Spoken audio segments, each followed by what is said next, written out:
Grace, may tanong ako sa'yo. Siyempre, nai-upload na natin yung videos mo nung una.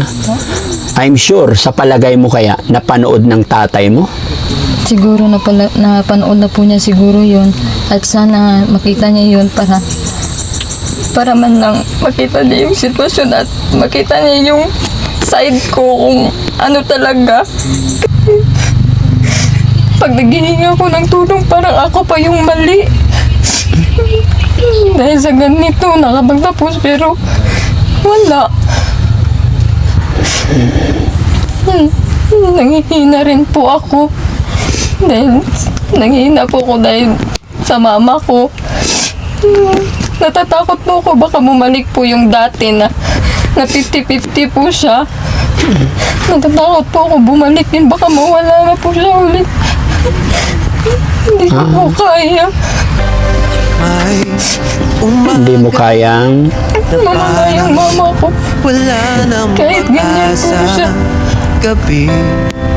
Gaano mo kamahal si nanay? Kung saan kakapit uning may tinig na Daddy Frankie, ngayon ay tumulong kaagapay mo.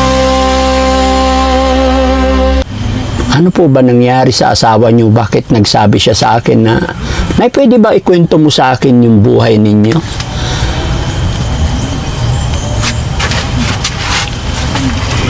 Mahirap po. Kasi mula nang nagkasakit ako, wala. Dati kasi nakapagtrabaho pa ako. Opo. Ay, nang magkasakit ako, wala na. Ay, Sa kanya na lahat. siya na lang. Pati sa gamot ko po. Pati sa gamot. Yung mga iba mong anak na, hindi ka ba sinusuportahan kahit sa gamot lang? May anak na po kasi siya. Kahit nanay, kahit may anak na, bilang anak, para sa magulang, magbigay sana ng 1,000. Hindi rin po sa Hindi nila kaya? labor lang po. Labor lang din sila. So paano yan, Nay? Kung halimbawa mag-asawa na po itong anak nyo, kung ganun ang sistema na pag nag-asawa na hindi na matulungan ng nanay, paano po kayo? Hindi ko na po alam. Hindi mo alam. Grace, Siya pa rin. Ha? Siya pa rin. Wala namang iba. Walang iba. Kaya siguro hindi nagbo-boyfriend pa si Grace. No? Hindi ko, no? Pakasipag talaga ni Grace, Nay. Nadatnan din namin siya doon. Tapos wala siyang, kumbaga, wala siyang inisip, kundi kayo po. Ba't umiiyak na si Grace? No?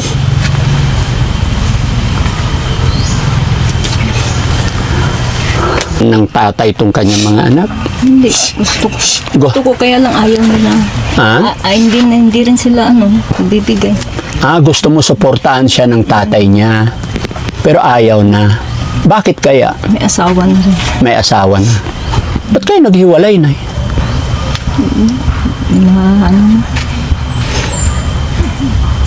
May iba na kasi.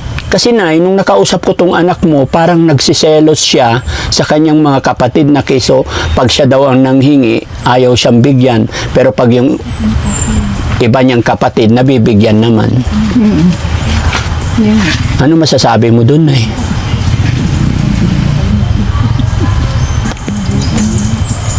Hindi pantay yung sa anak niya. Hindi pantay. Kaya siya na lang naghahanap buhay para sa amin.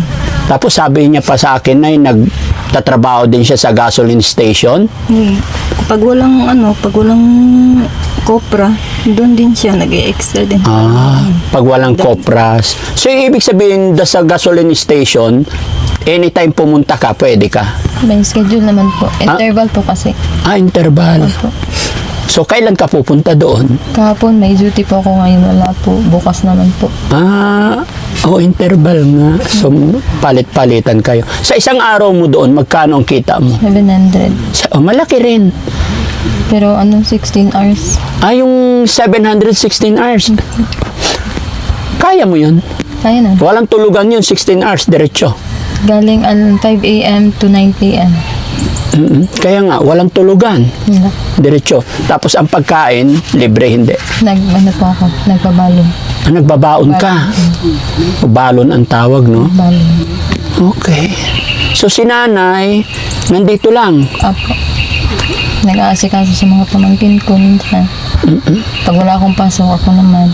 Pag walang pasok, ikaw. Okay. Nakakapagtrabaho pa naman si nanay, nakapagluto pa naman na. Opo. Kaya pa naman. Opo. Mga gawain bahay. Mga gawain bahay. Tapos, ilan kayo nakatira dito, nay? Ang cute ng bahay nyo, yung liit. No? Ano kami? 5. 5 kayo dito. Saan natulog? Saan ang higaan mo? Doon po sa loob. Ilang kwarto ng bahay na to? Hindi po kwarto. Yung papag lang. Hindi. Papag na ano. Tapos kurtina. Kurtina lang. Walang kwarto. Hindi. Para sa akin kasi, kwarto to. Even doon na kurtina, parang kwarto rin. No? Pwede ba ituro mo kami sa bahay mong maganda? Marumi po yung kwarto. Ha? Okay lang. Silip lang namin yung kwarto niya. Di ba mga kababayan kasi tingnan nyo, oh. Na hindi kayo natatakot. Baka masunog. Pag nasunog to saglit lang. Natatakot nga po. Kapag bagyo, umulan, tapos maghangin, lumilipad. Nililipad to kasi. Di ba yung ano nila, tulda lang. Ay, kwarto na to. Sino nakatulog dito? Opo. Ay, kayo po. Tapos ikaw dito. Doon po, at saka yung pamangkin ko na babae dyan po. Dito. Sa loob po niyan. Silipin ko nga. Silipin natin. Dalawa pintuan. Double door. Hindi po yan. Marumi pa po Mahiya po kami. Ha? Marumi Meron pa pang po. pintuan. May ano pa doon. Marumi po kasi wala po kaming Pasok ako. Sige po, ipasok na lang po yung sapatos. Hindi, nakakahiya. Marumi Kwarto. naman po kasi. Ha? Marumi. Ito kwarto nila. Hindi pa po kami nakapaglinis. Dito yung kwarto mo, pero butas naman. Ha? Freshener po yan. Ano? Parang air. Air freshener. Aircon. Aircon. Na namin yan. Tingnan nyo yung dingding nila mga kababayan nyo. Di nga, parang hindi ako Kami mapaniwala makatulog na dito. ito ang bahay nila, oh. No? Opo. Ang galing. Hindi ka kami makatulog ng ng udto. Ha? Udto po. Yung ganitong oras hindi kami makatulog kasi ang init. Mainit. Opo. Kasi tulda lang eh. Dapat tinaas. Wala po. Sinong gumawa ng bahay nyo? Kami lang po. Kayo lang. Ano po kasi ito, yung nakaano po, yung piryahan. Oo. Ano po kayo ng piryahan? Opo. Oh, ito lang po. Yung ano niya. Peryahan. Yung Dating tumataya- peryahan to. Opo, yung tumataya po kayo. Oo. Piryante po kasi yung ano ko, mami, lola ko. Ano po? Lola, piryante. Peryante. Opo. Yung bola na igulong sa tapos magtataya ka dun. Peryahan to dati. Opo. Yung ano niya, yung poste-poste. Oo nga. Tapos itinuloy nyo na lang. Opo. Grabe. No? Yan po. Paano ka matulog dito? Tapos paano pag may sumilip dyan? Hindi na po. Ito po. Ginaganon namin po. Ganyan. May harang din. Para ano. Ang galing. Eto, VIP. VIP room. Marumi pa po Sige na, wag na. Pasensya ka na, te, ha? Hindi pa po kami. Ano lang ako sa bahay nyo na huwag ka magalit sa akin talaga. Wala po. Mga kababayan, ipinapakita ko lang sa inyo yung totoong buhay nila. Ayan, sige, balik tayo dito. Nagmamadali po kasi kami kaninang umaga. Oo. Kasi alas 6 po yung call time nila. Kaya pala mga kababayan, nung unang meet namin, iyak siya ng iyak, konting kwento pa lang niya, iyak na siya. Dahil ganito yung sitwasyon, kalagayan. No? Gaano po kahirap na yung sitwasyon ninyo dito? Gaano kahirap ang buhay? Ang hirap po talaga. Sobra po. Bakit? Kasi yung counting pera po namin, tinitipid po namin sa bigas, ulam, tapos pangbaon pa ng mga pamangkin ko. Tapos yung naiwan, wala na po. Wala na pong maiiwan. Tapos bibili kami ng kaunti ng gamot ng nanay ko. Ano ba maintenance ng nanay mo? Yung mga ano po, carbidelol, atorvastatin, yung mga ganun. Ano yung maintenance na talaga yun? Opo. Pero hindi ko po siya pinapainom ng parati kasi baka yung kidney naman yung aanuhin niya. dahil sa gamot. Ayun. Grace, may tanong ako sa'yo. Siyempre, nai-upload na natin yung videos mo nung una. I'm sure, sa palagay mo kaya, napanood ng tatay mo? Siguro napanood na po niya siguro yun. At sana makita niya yun para man lang makita niya yung sitwasyon at makita niya yung side ko kung ano talaga. Kasi minsan kasi hindi niya maintindihan na ganito, ganyan. Tapos nagsasabihan niya lang ako ng medyo masama. Kasi sinasabihan ko sa kahit tumulong ka lang, kahit bigyan mo lang ako ng 500 pangbili ng bigas. Ganun, kahit kaunti pangbili din ng gamot ng mama ko. Tapos sinasabi niya lang sa akin, wala daw siyang pera, kaunti lang yung pera din niya. Sabi ko, kaya ganun, nag-aaway na lang kami paminsan-minsan. Pero sa tingin mo, mahal ka rin ng papa mo? Mahal na rin po ako, pero parang may boundary po kasi. Yung ganun. Kaya, Bakit kaya nagkaroon ng boundary? kahit dahil po kasi sa jowa po niya, May anak siya doon. hindi naman po. Parang strict po kasi yung ano niya ngayon. Yung So sa pagkakaroon niya ng second jowa niya, parang nabawasan na yung time sa inyo. parang ganun. Parang kailangan mo pa magpakaawa para anuhon ka niya. Para unsaon jud ka niya nga tubangan ka niya na una akong ginaingon sa iya perminti nga unta pa sabton jud ko di mo sa akong side kaya lang perminti nga masuko siya sa ako kaya siyempre ako nga tao rapod masakitan po siyang mga storya kaya ako naglisod po ko kung saan ako ba dito na ako ang kwarta. Saan ako sa akong buhaton ani. Kaya pati ako naglibog na ako sa akong utok. Okay. Sabi ni Grace, sabi ni nanay, wala na siyang inaasahan kundi ikaw. Opo. Lahat ng gastusin dito, lahat ikaw, which is nakita ko na, nararamdaman ko na ikaw ang lahat. Hindi ka ba napapagod na ikaw ang tumatayo bilang ama dito sa bahay na to? Napapagod rin po dahil sa akin lahat. Walang tumutulong sa akin. Pag naghihingi ako ng tulong, parang ako pa yung mali. Dahil sa ganito, nakapagtapos pero wala. Nanghihina rin po ako. Dahil nanghihina po ako dahil sa mama ko. Natatakot po ako baka bumalik po yung dati na 50-50 po siya. Natatakot po ako bumalik din baka mawala na po siya ulit. Hindi ko po kaya. Hindi mo kayang Mamala yung mama ko. Kahit ganyan po siya.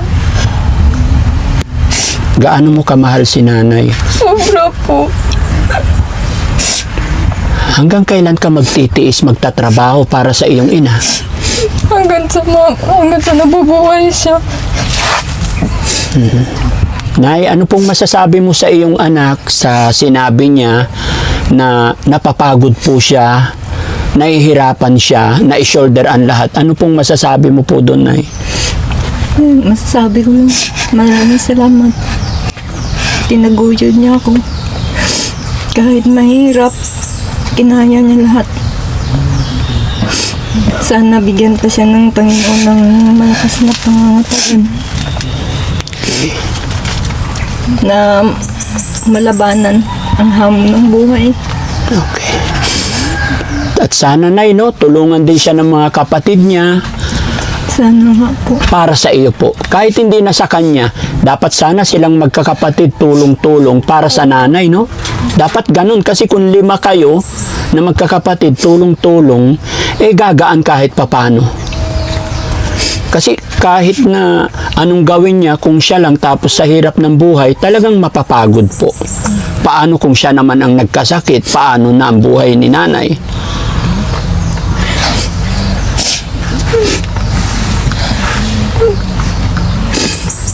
Pag siya po nagkasakit, kawawa na po kami. Kawawan. Na lang. hindi na po ako makapagtrabaho. Bawal na po talaga kayo magtrabaho na eh. Bawal na. Bawal na. So dito lang kayo sa bahay. Ayun na lang po talaga.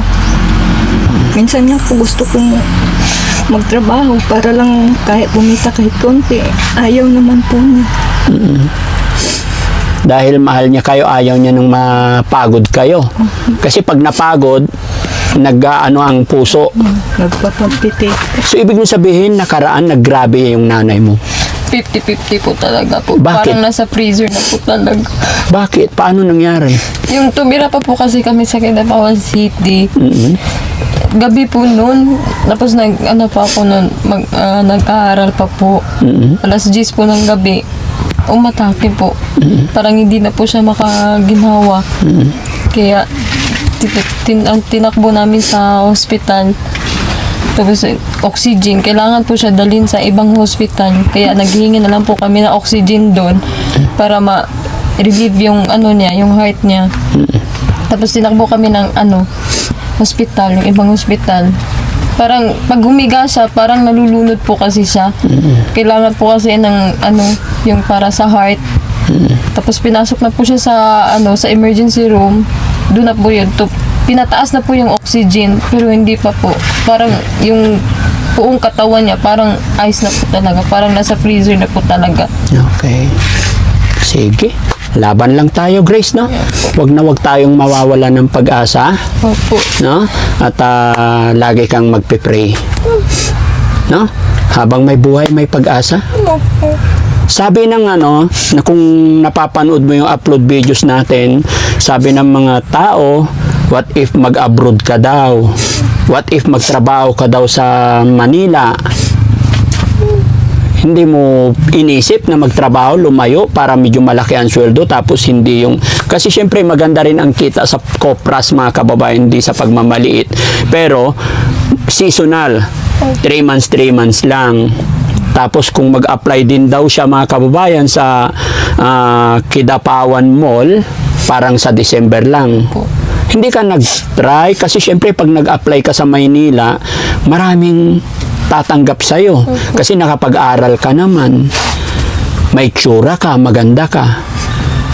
Hindi ka nag-isip ng ganun? Ba't hindi ka nag-try pumunta sa Maynila? Nag-isip po ako kasi lang, kapos po ka talaga kami sa pera eh.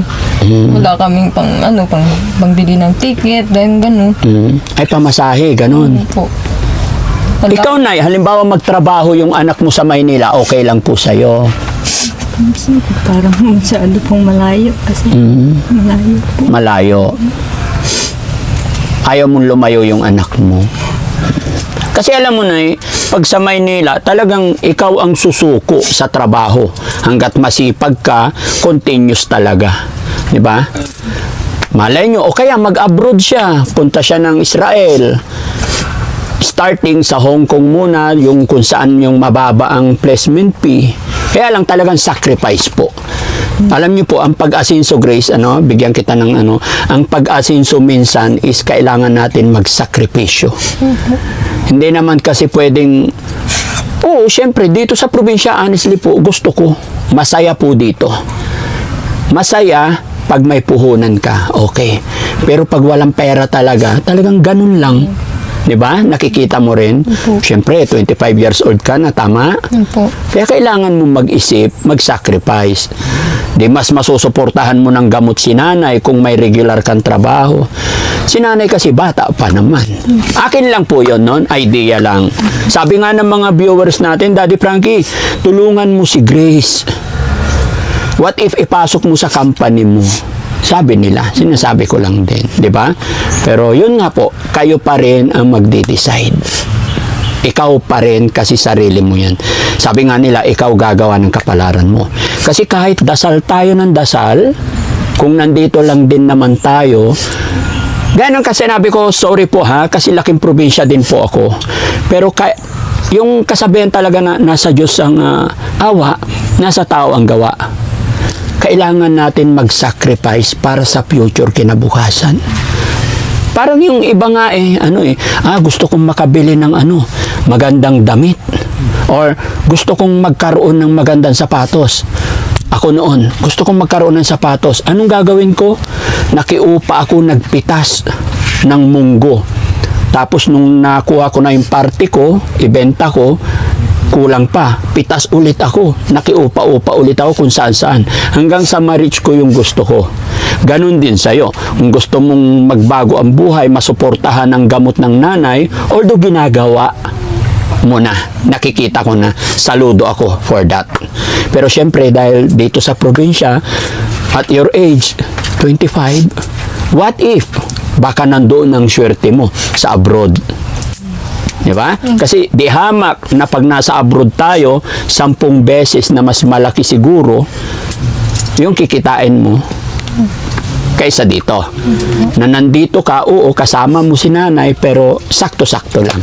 Opinion ko lang yun. No? Po.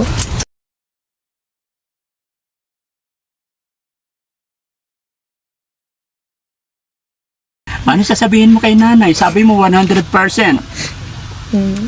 Ako lang si mama na dili na ka reklamo nga ingat na ayun nagkabala ka kay naman kung dili nga mutabang si mo dili man ko mawala sa imong tapat bisag inganay ko ka bad mong minto sa mo ha ang kunaw na nga na ako diri piminti si mo nga mutabang sa mo ha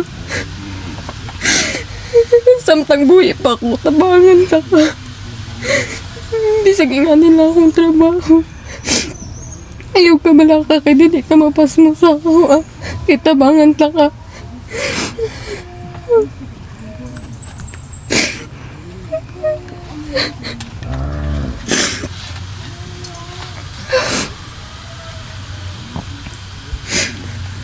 May umaga na parang wala ng pag-asa. Gabi kakapit Daddy Frankie, ngayon ay tumulong kaagapay mo. O Nay, no? Gaya na sinabi, pasensya na po kayo kung naabala namin kayo. Masaya po ako na nakilala ko po kayo. Masaya ako na nakita ko yung sitwasyon, kalagayan ninyo po. No? Kuya Jesse, Yes. may dala tayong bigas, pahinging isang sakong bigas. Sige dad, sige dad. Yan. May dala kaming bigas, Nay, para makatulong. May bigas pa po ba kayo? Wala na pong laman yung lalagyan namin. Ilang kilo na lang? Ang laman? 1 kilo na lang po. 1 kilo na lang. Sinong bumili bigas? Ako. Oh. Oh, Nay, sabi mo, napanood niyo yung video. Ano pong masasabi mo doon sa unang video na nakilala namin, napanood mo yung anak mo? Ano pong masasabi mo doon, Nay?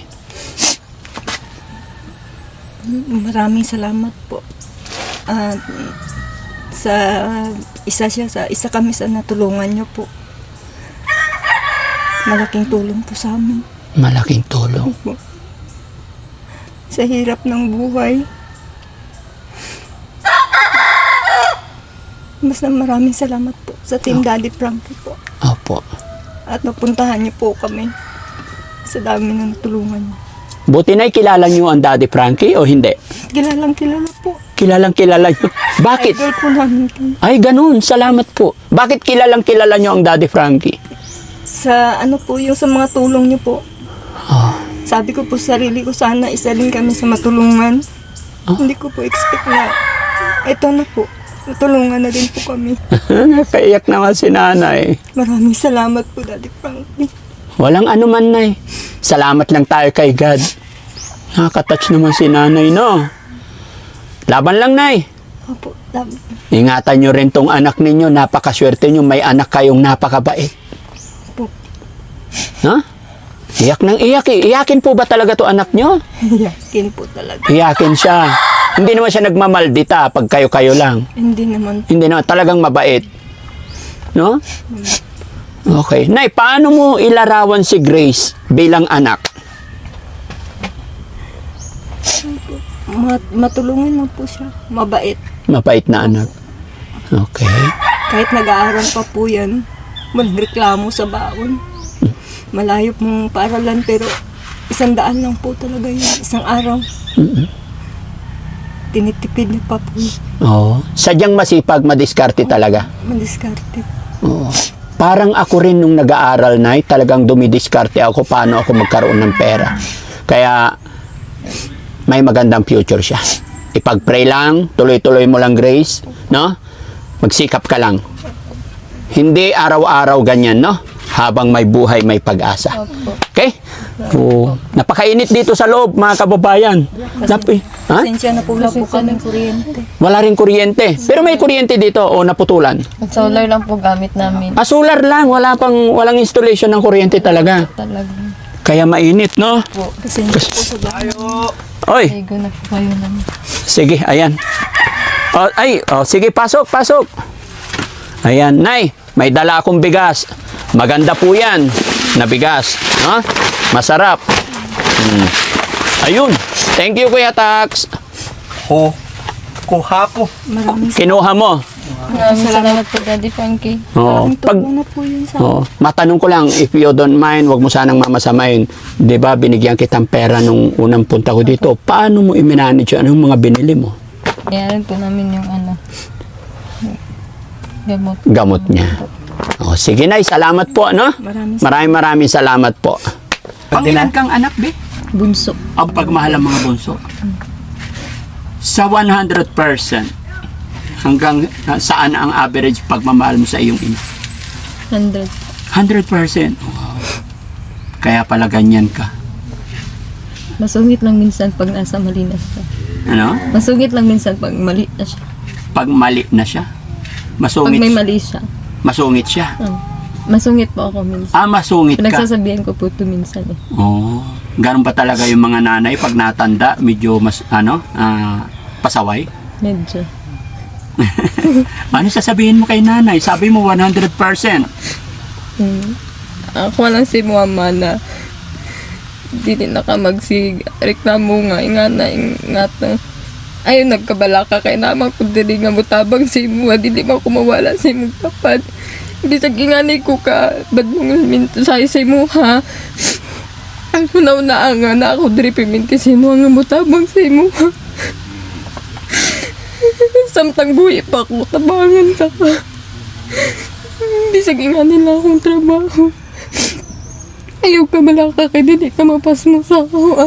Kitabangan ta ka.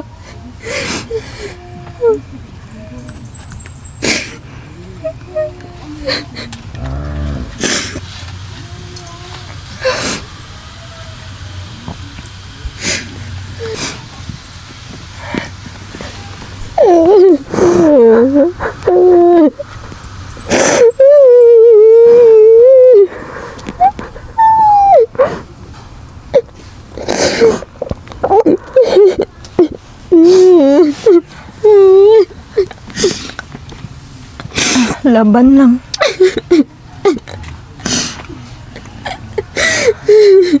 Karaos din. Ano po, Nay? Tama yung sinabi mo, Nay, no? Lagi mo sasabihan yung anak mo, laban lang. Laban. Hindi habang buhay mahirap tayo, okay?